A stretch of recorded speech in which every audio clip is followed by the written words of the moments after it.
Hi, I'm Mike, and this is Riding in the Ozarks. Harley Davidson just announced their 2026 carryover models just before EICMA, right here at the beginning of November. EICMA is the world's largest motorcycle trade show. It takes place in Milan, Italy, and all the major brands are showing off new bikes there. The carryover models consisted of 3 Revolution Max sport bikes, the Nightster Special, and the Sportster S, 2 Rev Max adventure touring bikes, the Pan America ST and the Pan America Special. We also got the same 6 Softails as last year and 2 carryover touring models.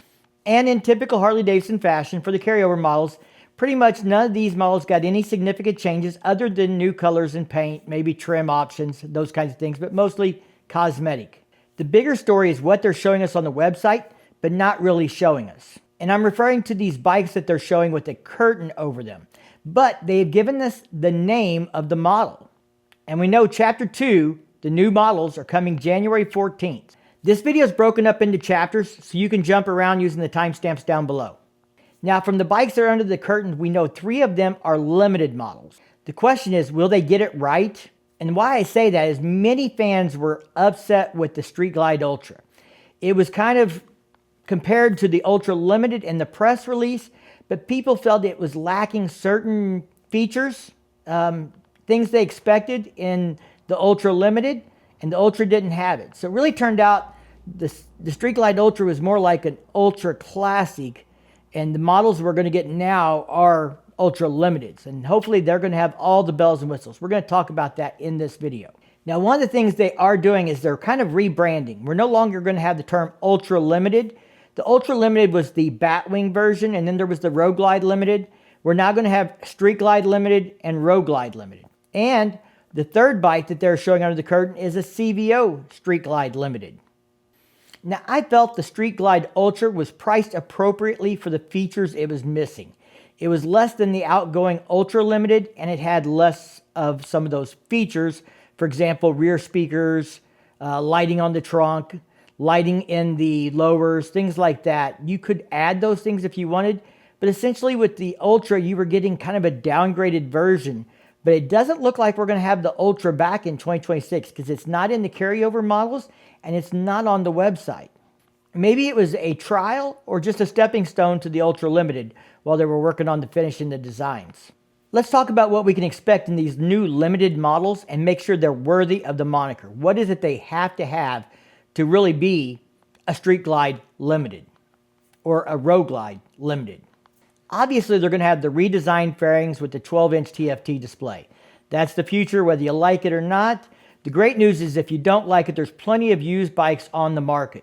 And they're very attainable right now. The used market's pretty soft. With the Street Glide Ultra, we saw the new lowers, and they had fog lights available in the P&A catalog to go into those. I would expect to see the lowers with the lights standard on the Limited. I think we'll also see the taller windshield that we saw introduced with the Street Glide Ultra. And it had larger wind deflectors on the front forks. I think we can count on rear saddlebag guards. That was on the Ultra. And of course, a better 2-up touring seat, which again was introduced on the Ultra. So I think those components of the Ultra are going to come over to the Limited for sure. We also saw new suspension on the Ultra with an external adjustable preload for up to 150 pounds for a quick adjustment if you're throwing a passenger on or suddenly throwing a bunch of bags in the bike. You can do that without taking the saddlebag off. You still need to set your preload for the rider though underneath the saddlebag with the preload adjustment with the wrench and all that stuff. If you don't know how to do that, read your owner's manual. I've also got a video talking about it. Now, I think the ultimate solution, and I don't know that Harley is there yet, is to have electronic adjustable preload suspension in the digital gauge. We've got this big fancy digital gauge. Some other manufacturers are doing it. It would be nice to set your preload for your weight. Basically you tell it if you're 1 up, 2 up, rider weight, passenger weight, luggage weight, and it adjusts the preload for you electronically. I'm hoping that's something that's coming down the road. I hope Harley Davidson is looking at that and getting that figured out. Let me know, do you think that's something that should be there now, or do you think that's something that is still kind of, to be seen how it turns out in the future? I know one manufacturer just implemented a few years ago. What if they did the electronic adjustable suspension on the CVO Street Glide Limited? have to be in that CVO category to get that really premium electronic suspension package. But would that make a difference to you? Would you consider a CVO if it had that? How cool would that be? Let me know your thoughts. Now, some fans complained about the lack of a heel shifter.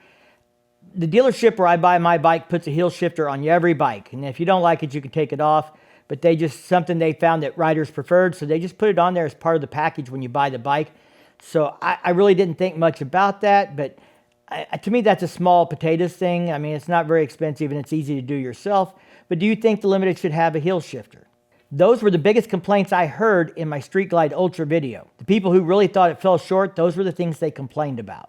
A year ago, Motorcycle.com's Dennis Chung put out an article about some filings in the EU that showed sketches of a new Tour Pack design.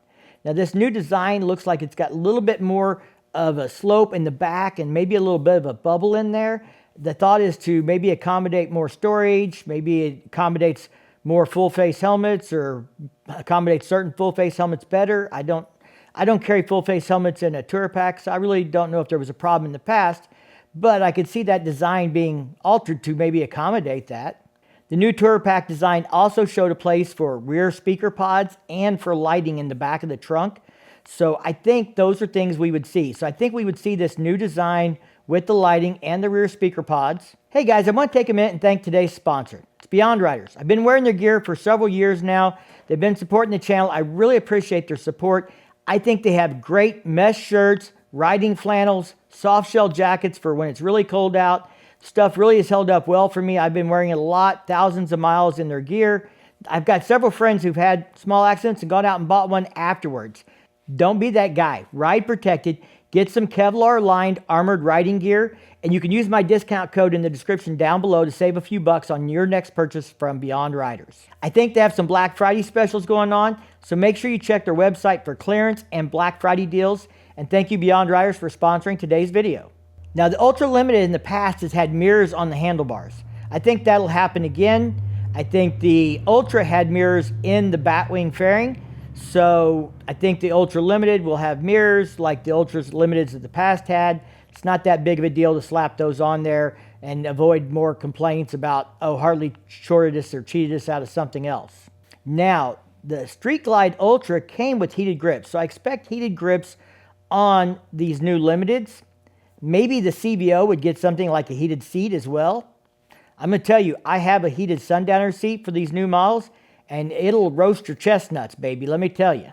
What else might the CVO Street Glide Limited get besides maybe a heated seat as an upgrade? Bigger motor, of course, the 121. Will it be VVT or will it be the high output? I'm thinking it's going to be the VVT. Of course, remote locking saddlebags, but what about illumination inside the saddlebags in the Tour Pack? When you open it, motion sensing light that comes on automatically, something like that. Extra power ports in the rear Tour Pack for charging stuff while you're riding. Now, I'm not a big Limited guy. Years ago, I had an Ultra Classic. I've never had a Limited. So if you're a Limited guy and I've missed something, please leave me a comment down below. Educate me. I don't know everything. I'm just sharing with you what I know and what I think. That's what I do a lot of here on this channel. And before somebody says, well, you're just speculating, you're right. I am just speculating. But I am right enough that Harley Davidson has been working with me the last few years, letting me ride new bikes and stuff. So, it's fun. We enjoy it. I enjoy it. I hope you guys enjoy it. Let me know if I missed something that we should have talked about in this video. If you dig this video, please give it a thumbs up. I'm coming up on 25,000 subscribers. I'm just over 24,000. I'd really like to hit 25,000 by the end of the year. So please consider subscribing to the channel if you dig the content and you want to see new videos like this in the future. Don't forget to ring that bell. That way you'll be notified when I drop them. Real quick, I want to thank everybody that got out and logged miles on their odometer for the Let's Ride Challenge. Harley Davidson donated over $1 million to veterans and first responder charities based on like 83 million miles that were clocked. I think the goal was 50 and we well exceeded that. So that's great. That's awesome. I love seeing that stuff happen. I'm glad I got to be a part of that. I logged some miles. I did about 14,000 this year so far. We'll be doing a 15,000 mile review on my 24 Street Glide real soon. Y'all stay safe, keep on riding, and we'll see you in the next one.